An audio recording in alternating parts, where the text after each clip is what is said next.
Now you booked a flight to Tokyo and ready to fly to Tokyo, but you may not have much time to look around different information and find different videos. So in this video, I'd like to introduce you to Tokyo's basic travel guide in 10 minutes. Tokyo has two airports, Narita Airport and Haneda Airport. Depending on where you take the flight from, you have a choice of either Haneda or Narita, or you have no choice. Usually, Haneda is closer to Tokyo city center and more recommended. But if you are staying in Ueno or Tokyo Station, Narita is also convenient as it has direct access from Narita Airport. Narita has two limited express with reserved seats, Skyliner and JR's Narita Express, plus reasonable way that you can get to the Tokyo city center under 1,500 yen is Access Express that connects Haneda via Asakusa, Shinbashi, and discount bus TYO NRT that is running very frequently from all three terminals of Narita Airport to Tokyo Station directly, and it's only 1,300 yen.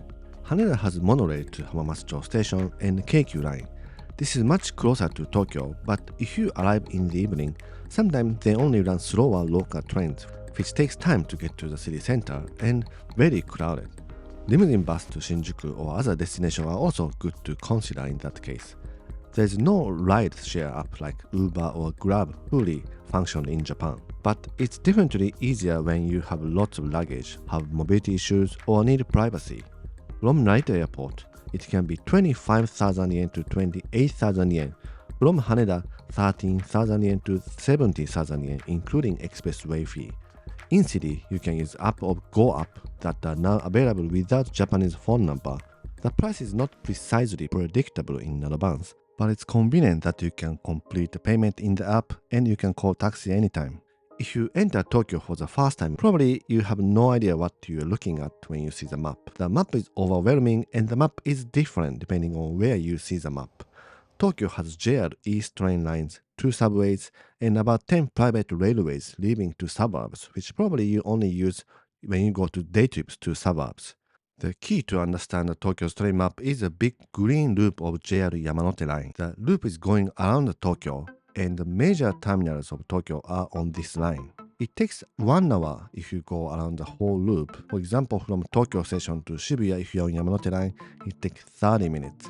But there are lots of shortcuts like JR Chuo line from Tokyo to Shinjuku and different subways. The basic rule of purchasing ticket is you can see the map above the ticket machine and find out the fare and purchase a ticket for that price. You can also look up the price by the alphabet on the machine or sometimes on the board. The mistake sometimes I hear is you don't see the station name of the different companies. So to find out this route, everything comes up precisely on Google Map. As long as trains are running on time, I don't have a single experience that the Google Map was wrong in Tokyo. In addition to Google Map, it's a good to try transportation app so you can find out a little more detailed and easy to see screen about your direction. So Google Map and transportation app are essential along with other must-have apps for any international travel like Google Translation and currency app. Something convenient to get in Tokyo is IC card like Suica. Physical card is not on sale anymore, but if you ask JR Travel Service Counter, they might carry one for international travelers. Also, there's one like Welcome Suica and Pasmo Passport. If you have iPhone, you can use digital version of the Suica. You can just install it to your iPhone or Apple Watch and charge with your credit card on the Apple Pay. Now you can save time for the purchasing tickets. But only con of this IC card is there's not really a function of the discount. No perfect pass really in Tokyo right now, but something good is Metro Pass. 24 hours, 48 hours, 72 hours tickets are available. But for the amount of the saving, your itinerary is restricted and you don't see any views of Tokyo from window if you're on the subways, so that is something to consider. If you have mobility issue or don't like to go upstairs or have huge luggage, good idea is to check the map on the platform. One merit of this is while you're waiting for the train, you can walk to the car near the elevator or escalator, so you don't have to walk at the destination station or you don't have to worry about going up the long stairs. Also, some station has a fake barrier-free route that has escalator but stops in the middle. So I know you're in a hurry and easy to be flushed away in the crowd of moving people, but stop once and spend 1 minute to check the map on the platform would save you later. Now let's see what you can do during a stay in Tokyo. It depends on your taste, but what you can do in Tokyo can be categorized to 5 attractions. One is seeing traditional sites, like seeing the Temple of Sensoji and Zojoji. And you see lots of different temples in Ueno Park. And second is to see Japanese garden, like Shinjuku-gyoen National Garden, Kiyosumi Garden. It's also good to see Tokyo from above. Tokyo Metropolitan Government Building is famous as the Free Observatory, and Tokyo Tower is a landmark of Tokyo. And Shibuya Sky is a very popular observatory that you can go up to the rooftop. And the Tokyo Skytree is the highest one. It's located in the northeast of Tokyo, so you can see the whole of the Tokyo at one glance. So each of them are located in the different parts of Tokyo, so you can enjoy different view. The fourth category is like going to the museum or theme park. Tokyo has a Tokyo Disneyland, Disney Sea, and also a digital art museum like Teamla Borderless, Planets. And if you are more interested in traditional museums, you can visit Tokyo National Museum in Ueno Park. The fifth category of Tokyo's attraction is enjoying the cityscape by walking around or sitting in the coffee shop or rooftop. This is mostly about being in the big city of Tokyo. And in Shibuya, there are new Starbucks that you can overlook the Scramble Crossing. And the rooftop of Shibuya Parco and Miyashita Park is also a good places that you can take a rest. And in Harajuku, Harakado and Omokado both has a nice rooftops that you can overlook Harajuku Shibuya area. The most iconic places in Tokyo is Subculture Center of Akihabara. Sitting by the UDX building and looking at the building of the Akihabara would be a good moment to take a rest in the busy city. For anime or movie fans, other areas are popular are Odaiba's for Gundam statue and Shinjuku's Kabukicho's Godzilla statue. In addition, to get around the places, you can also enjoy the ride such as ferry on the Sumida River and Yurikamome to get to Odaiba area. You can enjoy the view of Tokyo from different angles.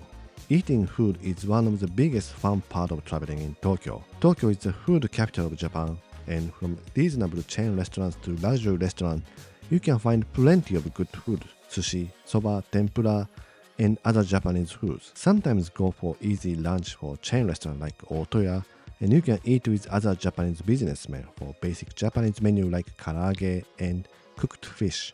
It might be also interesting to try Japanese sweets. Something good in summer is a shaved ice. There is a place like this. You can enjoy authentic green tea shaved ice. It's really a good moment of Japanese summer. If you feel tired or intimidated to go to the restaurant all the time, everyone has a moment like that. Go to supermarket or convenience stores and find some daily foods and eat in your room. You don't see trash box in Tokyo. For that, always carry trash bags. You can ask for bags at convenience stores too. Bring it back to the hotel or until you find trash in the station or somewhere.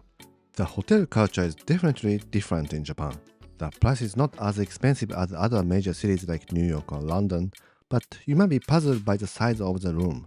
But something well balanced between size of the room and price is something called Premier Business Hotel or Lifestyle Hotel. It's usually located in the great location near stations and very clean and spacious, enough to two travelers. For solo travelers, business hotel might be good, especially if you are staying for a long time. They have laundry machine and room is well functioned with fridge and small desk. It's like you get a small base during your stay in Tokyo. In case you are a person who tends to feel the claustrophobia in the small space, you might want to be able to pay attention to the size of the room. In Tokyo, most places accept credit card, and some places even only accept cashless now. But still, having cash on Japanese yen is always helpful. You can use 7 bank ATM machine in 7-Eleven or stations to get cash, or you can also exchange your currency at Haneda Airport or Narita Airport, or in the city. But currency shop is not everywhere in Tokyo. If you have a chance to visit Shinjuku, it might be good to go to the currency shops by the Omoide Yokocho alleys, that you can look around different shops for the better rate. Tokyo is one of the safest places to travel, almost no scam. But things happen and be careful not to follow anyone even if they talk to you in friendly way.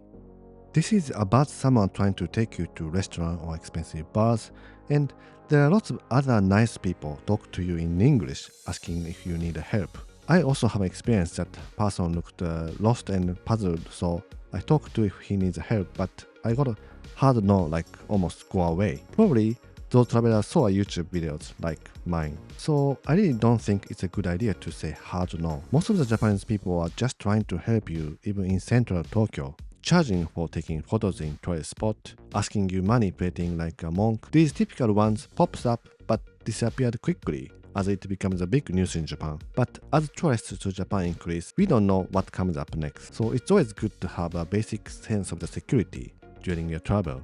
If you have a little more time until your travel, please watch my other videos about Tokyo.